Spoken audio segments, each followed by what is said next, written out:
Je ne sais pas avec quelles lunettes vous appréciez les droits de l'homme, mais j'ai comme l'impression que le reste des observateurs affirment plutôt que les droits de l'homme se portent de mieux en mieux en Côte d'Ivoire. Alors, sauf à nous donner des éléments d'appréciation ou à commenter pour fonder votre appréciation négative de l'évolution des droits de l'homme en Côte d'Ivoire. Ce qu'il faut retenir, c'est que lorsque nous arrivions à la tête de ce département en juin 2011, l'ensemble des Ivoiriens et de tous ceux qui vivaient en Côte d'Ivoire se préoccupaient de l'insécurité, de l'absence d'emploi, de l'absence de soins, de l'absence de prévention culturelle, toutes choses qui aujourd'hui sont de plus en plus en train donc de disparaître. L'insécurité est quand même beaucoup réduite en Côte d'Ivoire aujourd'hui. Le droit à l'éducation dans la proportion la plus grande concernant donc les plus jeunes, à mon sens, à un niveau normal, puisque les examens ont commencé dans de bonnes conditions pour les tout petits, les autres commencent incessamment, et le droit à la santé, me semble-t-il également, il y a de moins en moins, ou du moins de plus en plus, de disponibilité dans les hôpitaux à recevoir et à traiter les malades qui s'y rendent. Donc globalement, l'ensemble des droits de l'homme en Côte d'Ivoire sont de mieux en mieux respectés. Je ne sais pas ce que les gens appellent arbitraire, mais je dois aussi indiquer que nulle part au monde il n'y a d'État où les gens ne font pas lieu de poursuites judiciaires. La bonne santé des droits de l'homme ne se compare pas à l'aune des arrestations ou des procédures judiciaires. C'est vrai qu'en Côte d'Ivoire, cela peut paraître beaucoup, mais surtout gênant peut paraître, j'ai bien dit, parce que les gens sont plus focalisés sur ces aspects des droits de l'homme que sur les autres aspects. C'est d'ailleurs ce qui nous motive à organiser incessamment, si je ne m'abuse, le 19 de ce mois, un séminaire à l'intention de la presse pour qu'on puisse, comme nous l'avions promis lors des matinales du gouvernement, instruire les journalistes sur ce que c'est que les droits de l'homme. En réalité, les droits de l'homme ne se limitent pas qu'aux droits civils et politiques. Si on ne prend que ça pour apprécier globalement, c'est à dessein que je vous ai parlé de l'éducation, de la santé, de la culture, pour que vous ayez une vue globale. Mais il est clair qu'un pays qui sort de conflit, comme la Côte d'Ivoire l'a connu, ne peut pas se passer de situations quasi spectaculaires, parce que c'est à la fois pédagogique, didactique, et également en vue donc de permettre une forme de quiétude.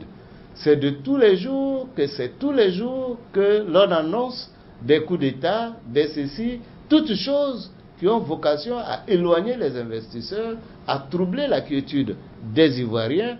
En retour, il est normal que des choses soient annoncées en face pour faire, si vous voulez, l'équilibre des informations. Mais si nous n'étions pas dans cette psychose permanente, il est clair que ces faits d'arrestation n'auraient même pas fait l'objet de commentaires. Et quand vous dites on a arrêté des pro-Gbagbo, j'ai tendance à vous dire il y a des pro-Gbagbo qui sont libres. Mais pourquoi donc? On entend d'autres parler sur les antennes, prendre des positions, Miaka Oroto, je citerai quelques noms, mais on peut impersonnaliser le débat. On entend des responsables du FPI s'exprimer dans ce pays, critiquer l'action du gouvernement sans qu'il ne fasse l'objet d'arrestation. Vous êtes d'accord avec moi? Ils ne sont pas dans des conspirations de coups d'État. Oui, mais vous n'êtes pas aussi sans ignorer que le gouvernement a mis en place une institution qui est la Commission nationale d'enquête, qui ne va pas tarder à rendre son rapport, puisqu'il est en fin de mandat, mais que la situation de ceux qui sont déjà inculpés c'est parce qu'ils ont fait l'objet d'arrestations par ailleurs. Ils ont fait l'objet d'arrestations par ailleurs depuis la fin donc, des combats sur la Côte d'Ivoire. Ils ont été appréhendés pour donc atteinte à la sécurité de l'État, crimes économiques, et aujourd'hui, à l'issue des investigations menées par d'autres entités, apparaissent ces notions.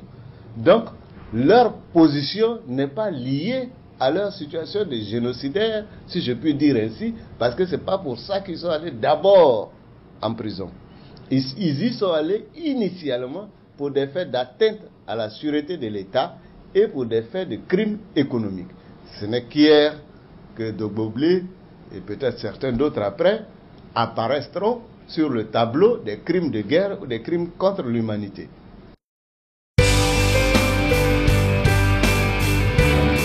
Nous condamnons tout acte de violence physique et tout acte d'atteinte aux droits de l'homme, notamment à la vie et à l'intégrité physique.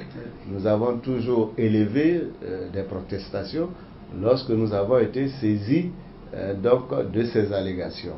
Mais je voudrais dire que bien souvent, on fait des tempêtes dans des verres d'eau, parce que ce dont on parle n'est pas un fait nouveau en matière de traitement dans les procédures qui sont connues, mais nous attirons, pas nos collaborateurs, non, on voulait dire nos collègues du gouvernement, voilà, nos collègues du gouvernement, nous attirons leur attention sur la nécessité de respecter les droits de l'homme.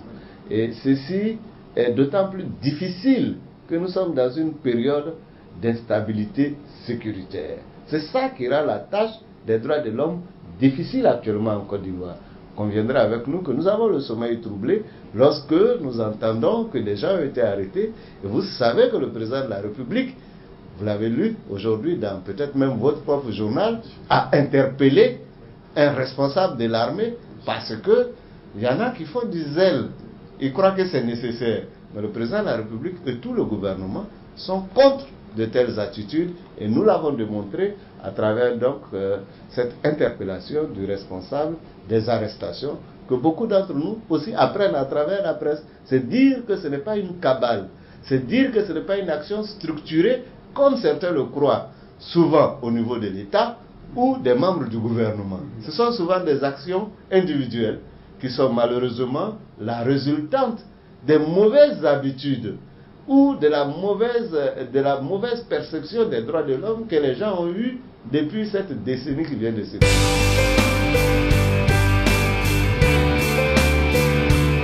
Non, je demeure quelques mois, 6 mois après, presque 1 an après, convaincu que le fait que l'ex-chef de l'État ne soit plus sur le territoire de la République facilite la réconciliation.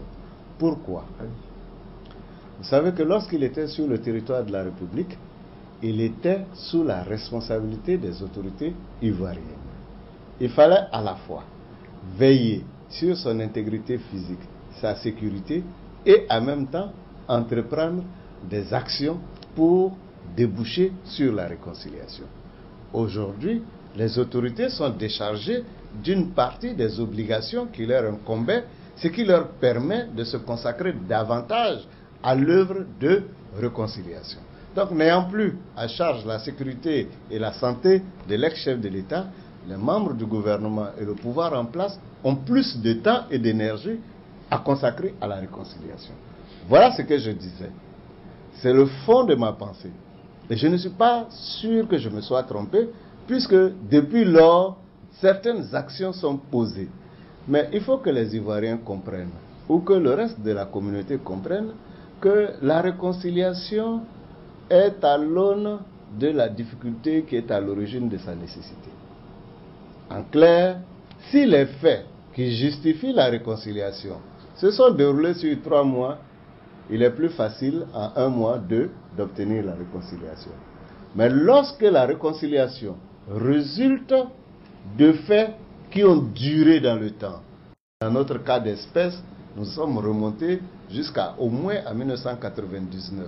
Bon, on pourra aller beaucoup plus loin dans le passé. Mais depuis cette période, le tissu social ivoirien est mis à mal.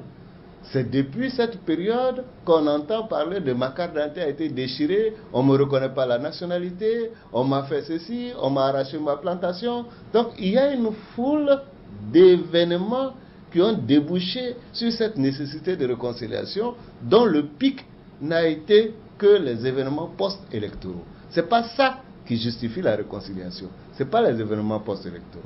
Si on se focalise sur ça, on ne peut pas savoir que plus la plaie est pourrie, plus il faut du temps pour guérir. Donc la réconciliation en Côte d'Ivoire prendra du temps. Et comme elle ne signifie pas impunité, elle a même besoin que d'abord il y ait justice avant qu'on ne se réconcilie. Vous savez, la vengeance est une notion qui est un peu différente selon l'angle sous lequel l'on l'apprécie. Moi, personnellement, je ne vois pas de vengeance. Parce que j'estime qu'il y a vengeance quand une action résulte donc d'une attaque personnelle ou d'une souffrance personnelle. Je ne crois pas que ceux à qui l'on pourrait reprocher des faits agissent pour avoir été personnellement touchés. S'il s'agit des faits que nous connaissons tous, c'est-à-dire la souffrance de la Côte d'Ivoire, la souffrance des Ivoiriens, qui venge qui, puisque tout le monde est concerné. Autant ceux qui aujourd'hui sont dans l'aile de l'opposition, pour n'avoir pas donc continué à garder le pouvoir, autant ceux qui sont dans le pouvoir ont tous plus ou moins chacun souffert de ce qui a brisé le tissu national. Alors, je ne vois pas comment on peut parler de vengeance parce que je crois que les actions qui sont en train d'être posées tendent plutôt à faire œuvre de justice. Et je suis pour que justice soit. Et je l'ai toujours dit, je serais choqué si d'aventure il n'y a pas de justice impartiale.